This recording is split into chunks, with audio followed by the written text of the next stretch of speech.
प्रस्तुतकर्ता नया दंत कांति सेंसिटिव, दांतों की सेंसिटिविटी में दे इंस्टेंट रिलीफ। प्रायोजक पतंजलि गाय का देसी घी खाएं मिलावट के जहर से अपने मासूम बच्चों व परिवार को बचाएं। Kamdhenu next double rim TMT bar, next generation interlock steel और पतंजलि दिव्य जल, देश का पानी हर बूंद में शुद्धता।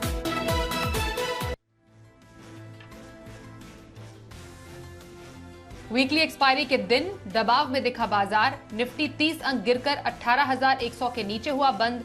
आईटी, एनर्जी और ऑटो शेयरों में बिकवाली।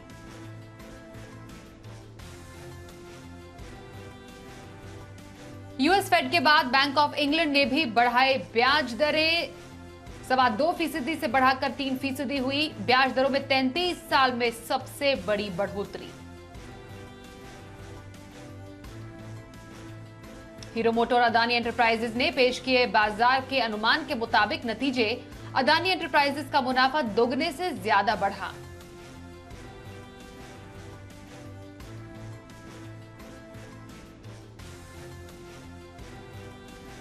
पहले दिन ग्लोबल हेल्थ का 26 और बीकाजी फूड्स 67% IPO भरा। दोनों इश्यू में अनिल सिंघवी की लंबी अवधि के लिए पैसे लगाने की सलाह।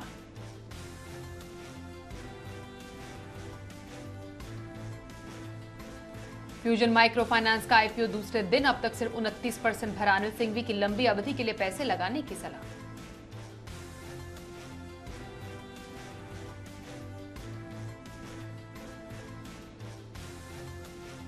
बाजार आज और कल में आप सभी का स्वागत है। मैं हूं स्वाति रायना। बताएंगे बाजार का आज का पूरा एक्शन, साथ ही स्ट्रैटेजी और शेयरों में कल के कमाई के शानदार मौके भी। आप भी पूछे सवाल, व्हाट्सएप करें, नंबर है 9582226666। साथ ही आप फेसबुक पर @ZEE बिजनेस ऑनलाइन, ट्विटर पर @ZEE बिजनेस पर अपने सवाल भेज सकते हैं #बाजार आज और कल लिखकर। मेरे साथ आपके कल की तैयारी कराने के लिए खास मेहमान है कोटक सिक्योरिटीज के श्रीकांत चौहान। श्रीकांत जी का करते हैं शो में स्वागत। और जी बिजनेस रिसर्च टीम से मेरे सहयोगी वरुण दुबे, जिनसे जानेंगे आज के बाजार का पूरा एक्शन। सबसे पहले आज के बाजार पर एक नजर डाल लेते हैं। वीकली एक्सपायरी के दिन शेयर बाजार में भारी उतार चढ़ाव दिखा। कारोबार के अंत में सेंसेक्स 70 अंक गिरकर करीब 61,000 के लेवल पर बंद हुआ, तो निफ्टी 30 अंक फिसलकर 18,100 के नीचे हुआ बंद। हालांकि बैंक निफ्टी में 152 अंकों की आज बढ़त देखी गई।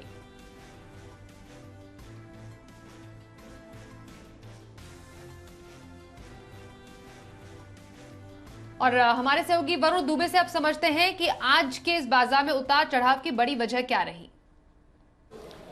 देखिए, वीकली एक्सपायरी के दिन बाजार में उतार चढ़ाव के साथ कामकाज देखने मिला। हालांकि हमारी शुरुआत लाल निशान में हुई थी और बंद भी हम लाल निशान में ही हुए हैं, और इसका सबसे बड़ा कारण है ग्लोबल मार्केट्स।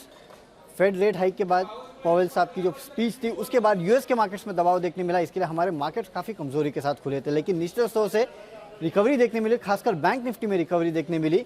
और इसके लिए जिस तरह की ओपनिंग थी, उतनी कमज़ोर क्लोजिंग जो है हमारे मार्केट्स में देखने नहीं मिली है, क्योंकि बैंक निफ्टी से खासकर सहारा मिला। लेकिन आईटी काउंटर्स, इनमें सबसे ज़्यादा प्रेशर आज के ट्रेडिंग सेशन में देखने मिला। और निफ्टी के टॉप लूजर्स देखिए, यहाँ पे भी टेक महिंद्रा, इन्फोसिस जैसे काउंटर्स है जिनमें सबसे ज़्यादा प्रेशर देखा गया। इसके अलावा हिंडाल्को, आयशा मोटर्स में आज दबाव देखा गया। FNO में वोल्टास, बालकृष्ण इंडस्ट्रीज, इप्का लैब, पॉलीकैब जैसे काउंटर्स से जहाँ पे प्रेशर देखा गया। वहीं टाटा मोटर्स, DVR, यहाँ पे आज अच्छा खासा प्रेशर था, 8-10% के आसपास का। आवास फाइनेंशियल्स, रिलैक्सो जैसे काउंटर्स से जहाँ पे दबाव देखने मिला।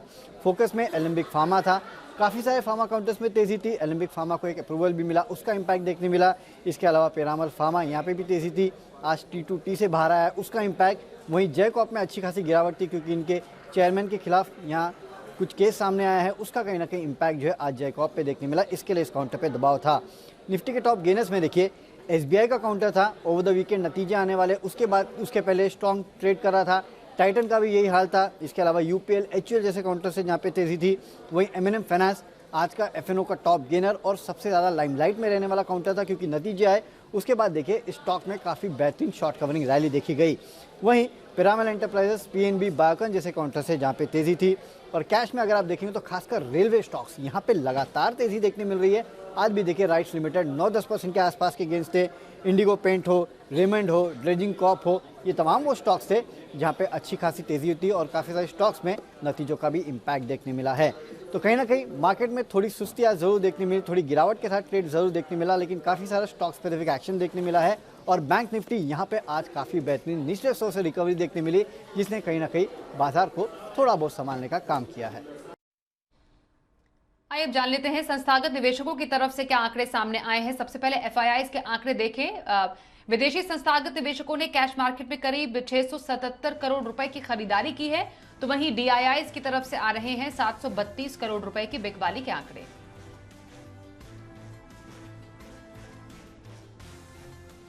कोटक सिक्योरिटीज के श्रीकांत चौहान के पास चलते हैं। श्रीकांत जी, उतार चढ़ाव बाजार में आज हावी रहा, क्या लेवल देख रहे हैं अभी आप बाजार के आने वाले दिनों में? Good evening everybody. देखिए स्वाति जी, हमें ऐसा लग रहा है कि जो मार्केट आज जो रुका हुआ था वो मेनली बिकॉज ऑफ एक तो वीकली एक्सपायरी थी और साथ ही साथ अगर आप देखें तो एक gap down opening already market ने खुलते के साथ ली थी। हमें लगता है कि हमारे मार्केट अगर वैसे देखा जाए तो पिछले कई दिनों से काफी रेजिलिएंट थे और जब यूएस मार्केट्स काफी जोर से बढ़े थे तब हम अगर देखा जाए तो as compare to US markets हमने अंडर परफॉर्म किया था और इसी वजह से हमें लगता है कि जब यूएस मार्केट्स में भी फॉल हो रहा है तब भी शायद हम उतने जोर से नहीं गिरेंगे जितने जोर से शायद यूएस मार्केट्स गिर सकते हैं। एक अगर टेक्निकली अगर इस मार्केट को देखा जाए तो मुझे लगता है कि 18,000 के आसपास जाने के बाद वापस मार्केट में एक रिवर्सल एक्शन आया है और ये रिवर्सल एक्शन हमें लगता है कि शायद 17,800 तक निफ्टी को लेके जा सकता है, जो यहाँ से अभी भी 200 से 250 पॉइंट की एक गैप दिखाता है।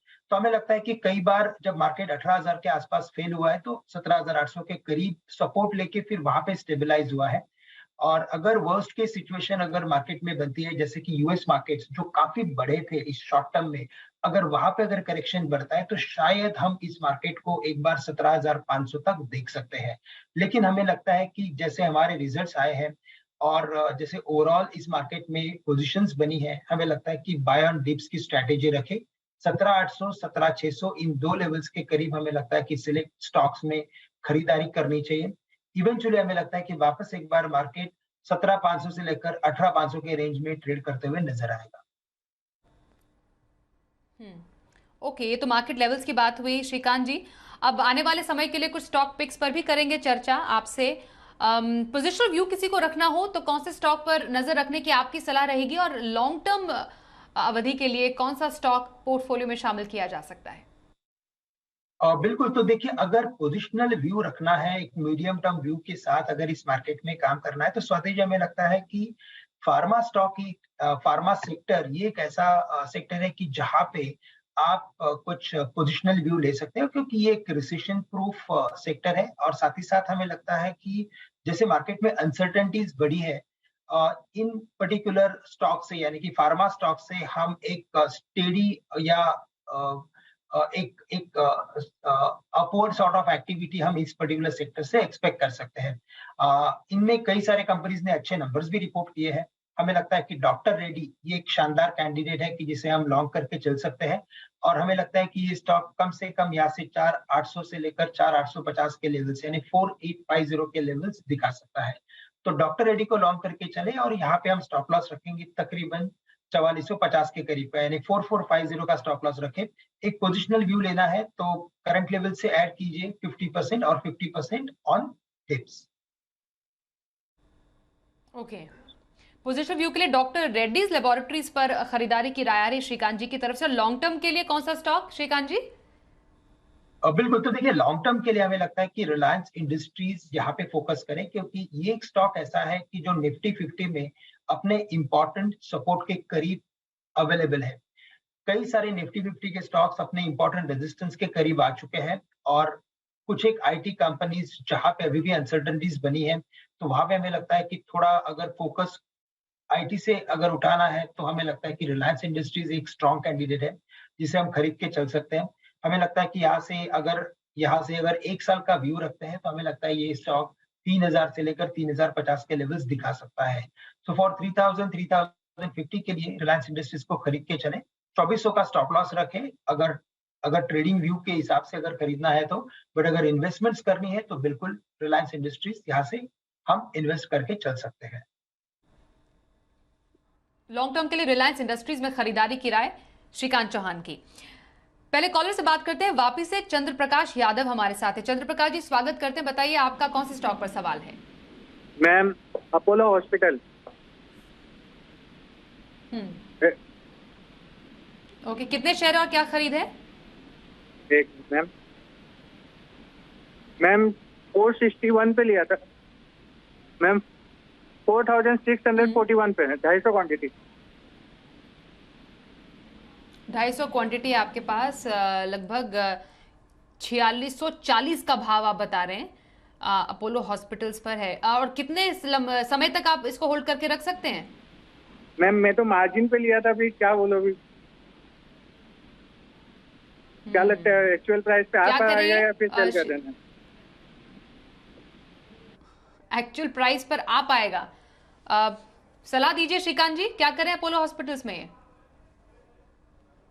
देखिए, अगर आपने शॉर्ट टर्म व्यू से अगर लिया है इस पर्टिकुलर स्टॉक को, और 4640 या 50 ये जो लेवल है वो एक इम्पॉर्टेंट रेजिस्टेंस लेवल है। और मार्केट, मुझे लगता है कि ये स्टॉक कई बार इसी लेवल्स के आसपास आने के बाद रिवर्स हुआ है। हमें लगता है कि एक जैसे अभी आईपीओ आ रहा है, उस आईपीओ के ग्लोबल हेल्थ करके उस पर्टिकुलर सेंटीमेंट में ये स्टॉक में वापस हमें एक रिबाउंड देखने मिल सकता है। और अगर आपकी ट्रेडिंग पोजीशन है तो आपके पास कोई एक स्टॉप लॉस होना काफी जरूरी है। मुझे लगता है कि ऑलरेडी आप कॉस्ट से काफी दूर हो चुके हो, लेकिन अगर फिर भी इस लेवल पे अगर आपको कोई स्टॉप लॉस अगर सुझाना है मुझे, तो मैं कहूंगा यहाँ से आप 4300 का स्टॉप लॉस रखें। कई बार 4300 4350 के करीब आने के बाद स्टॉक में रिबाउंड देखने मिला है। और जैसे कि अभी सेंटीमेंट वापस इंप्रूव हो सकता है बिकॉज ऑफ आईपीओ, हमें लगता है कि वापस एक बार आपके कॉस्ट के करीब ये स्टॉक आते हुए दिखेगा। वैसे ही इस सेक्टर में ओवरऑल हमें लगता है कि आने वाले 6 से 12 महीने में अच्छी तेजी बन सकती है, लेकिन with a very short term view आपको स्टॉप लॉस रखना जरूरी है। ओके, शॉर्ट टर्म व्यू के लिए स्टॉप लॉस का ख्याल जरूर रखें, अपोलो हॉस्पिटल में राय है श्रीकांत जी की। अगले कॉलर से बात करते हैं, आनंद से केतन कुमार पटेल हमारे साथ है। केतन जी स्वागत करते हैं, बताइए कौन से स्टॉक पर सवाल है आपका? गुड इवनिंग मैडम जी, मेरे पास पॉलीप्लेक्स के शेयर हैं और वो 120 की क्वांटिटी है मेरे पास। और मैंने जो खरीदे थे वो कितने की है? 2075 की। तो क्या राय होगी? अच्छा, कब खरीदे थे और कब तक रखना चाह रहे हैं? होल्ड करने में कोई दिक्कत तो नहीं है? ओके, तो होल्ड कर सकते हैं ये पॉलीप्लेक्स। फिलहाल नुकसान इन्हें है, खरीद भी ऊंची है इनकी, क्या करें ये श्रीकांत जी? बिल्कुल, तो देखिए पॉलीप्लेक्स में अगर देखा जाए तो कई सारे मुझे लगता है कि इन्वेस्टर्स जो है वो अटके हुए हैं, और ये स्टॉक लगातार गिरते गिरते 2800 से अभी ऑलमोस्ट 1700 के करीब आ चुका है। लेकिन अगर इसके टेक्निकल पैटर्न को देखें तो हमें लगता है कि ये स्टॉक अपने इंपॉर्टेंट सपोर्ट्स के करीब आ चुका है। शायद ऐसा हो सकता है कि इसमें अगर और गिरावट अगर बनी तो एक बार 1600 रुपए तक आ सकता है, लेकिन अभी हमें लगता है कि इस लेवल से इसे होल्ड करके चलें। इसमें अगर रिबाउंड या रिकवरी अगर बनती है तो वापस ये स्टॉक कम से कम 1950 से लेकर 2050 के लेवल्स दिखा सकता है, जिसके आसपास इनकी कॉस्टिंग है। तो अभी बने रहिए इसमें, और मुझे लगता है कि शायद थोड़ा और पेन दिखने मिल सकता है, लेकिन एक थोड़ा लंबी अवधि का नजरिया रखें। एटलीस्ट आपके कॉस्ट के आसपास आपको ये स्टॉक मिल सकता है, और अगर ये कॉस्ट के आसपास अगर आता है तो आप बिल्कुल इसमें से एग्जिट कर लीजिए, और किसी और अच्छे स्टॉक्स में, यानी कि जो स्टॉक आपको निफ्टी 50 में दिखता है, टॉप 5 टॉप 10 में, आप उसमें इन्वेस्ट करके चलिए। ओके, तो पॉलीप्लेक्स पर पूरी स्ट्रैटेजी बताई आपको श्रीकांत जी ने, उसका ध्यान जरूर रखिएगा। महाराष्ट्र से विनायक शितोले साहब से बात करते हैं। विनायक जी स्वागत करते हैं, बताइए आपका कौन सा स्टॉक है? मैडम मेरा नाम स्टॉक है नर स्पिनिंग मिल। 241 में शेयर लिए थे, 448 में लिए थे। मैं होल्ड कर सकता हूँ, तो क्या कितने दिन तक होल्ड करना पड़ेगा क्या? 448 आपकी खरीद है, 291 पर नाहर स्पिनिंग की क्लोजिंग है, और इन्हें है लगभग 37,000 से ऊपर का नुकसान। क्या करेंगे इसमें श्रीकांत जी? वैसे देखा जाए तो ये कंपनी अगर नाहर स्पिनिंग करके अगर कंपनी है तो हमें लगता है कि यहाँ पे पोजीशंस होल्ड की जा सकती है, क्योंकि वैसे इस कंपनी का ओवरऑल ट्रैक रिकॉर्ड पास्ट में अच्छा रहा है। नो डाउट कि इन द मीडियम टर्म, यानी कि लास्ट अगर 6 से 8 महीने का अगर चार्ट देखते हैं तो इसमें एक बड़ी गिरावट बनी है, लेकिन समाव ऐसे लग रहा है कि ये स्टॉक स्टेबलाइज हो रहा है और वापस एक बार एक रिबाउंड की एक्टिविटी दिखा सकता है। बड़े बल्क डील भी हुए हैं और कुछ एक डिलीवरी बेस्ड वॉल्यूम्स भी यहाँ पे इंक्रीज होते हुए नजर आ रहे हैं। तो हमें लगता है कि इसे होल्ड करके चलें और आपकी जो कॉस्टिंग है उस कॉस्टिंग के आसपास का आपका टारगेट रखें। मुझे लगता है कि शायद ये 400 रुपए तक तो बिल्कुल जा सकता है, तो उसके आसपास अगर कभी ये स्टॉक अगर आता है तो आप इसमें से बिल्कुल एग्जिट कर सकते हैं, लेकिन करंट लेवल से आप इसे होल्ड करके चलें। ओके, करंट लेवल से होल्ड करें, नाहर स्पिनिंग पर राय श्रीकांत जी की ओर से। अगले कॉलर कोपर गांव से अल्ताफ हमारे साथ है। अल्ताफ जी, स्वागत है आपका, बताइए कौन से स्टॉक पर है आपका सवाल? जी मैम, मेरे पास टैनला प्लेटफॉर्म लिमिटेड के 122 शेयर है 865 के प्राइस से। तो क्या करना चाहिए मैडम, इसको होल्ड करना चाहिए या मेरा 6 मंथ का है इस पे होल्ड करने का व्यू? 6 मंथ का व्यू तानला प्लेटफॉर्म पर, जिसकी आज गिरावट के साथ ही क्लोजिंग हुई और ये भी नुकसान में है। 6 महीने के व्यू तानला प्लेटफॉर्म पर कैसा आइडिया है? देखिए, वैसे ये एक मिड कैप या स्मॉल कैप कैटेगरी वाला स्टॉक है और अगर मुझे लगता है कि 6-8 महीने का व्यू है तो फिर भी वो कम है, क्योंकि मिड कैप या स्मॉल कैप स्टॉक्स में रिबाउंड या रिकवरी कब बनेगी उसका कहना काफी मुश्किल होता है। हाँ, अगर आपके इन्वेस्टमेंट्स में अभी अगर देखा जाए तो 10 से 15% का लॉस कर रहे हैं, विच इज फाइन। उतना मार्केट में लॉस होता है और उतना मार्केट का लॉस हम रिकवर भी कर सकते हैं अगर आप किसी अच्छे स्टॉक्स में इन्वेस्ट करते हैं। हमें लगता है कि आप इसमें से एग्जिट करके अगर आपको आईटी में ही अगर किसी और स्टॉक में इन्वेस्ट करना है तो आप इन्फोसिस को चुन सकते हैं। 1550 के करीब ट्रेड कर रहा है। हमें लगता है ये स्टॉक 1700 1750 के लेवल्स दिखा सकता है और 6 से 12 महीने में हमें लगता है कि स्टॉक में अच्छी खासी रिकवरी भी बन सकती है। तो आप तानला सॉल्यूशंस को बेच दें और इन्फोसिस या किसी और ऐसे दिग्गज कंपनी में इन्वेस्ट करके फॉर अ लॉन्गर टाइम या 6 से 8 महीने के वक्त के लिए रख सकते हैं।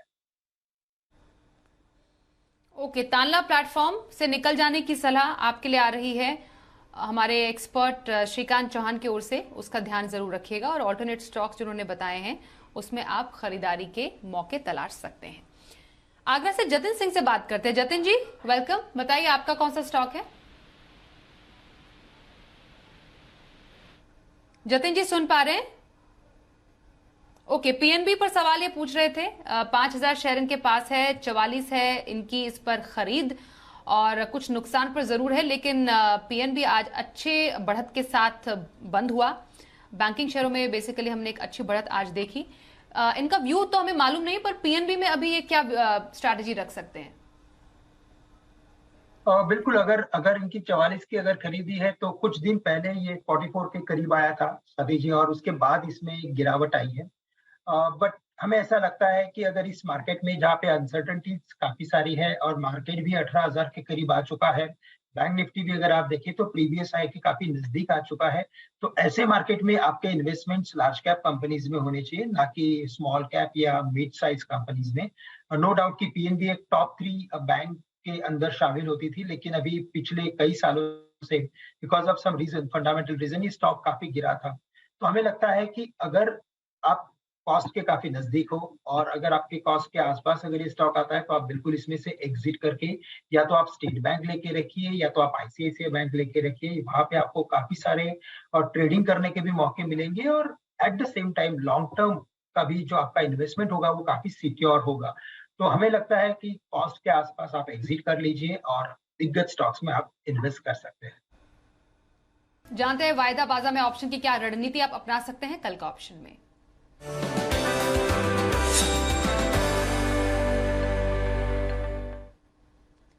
चॉइस ब्रोकिंग के सुमित बगड़िया हमारे साथ है। सुमित, बहुत स्वागत करते हैं आपका, बताइए अब कल के लिए कहां पर ऑप्शन स्ट्रैटेजी रखी जाए?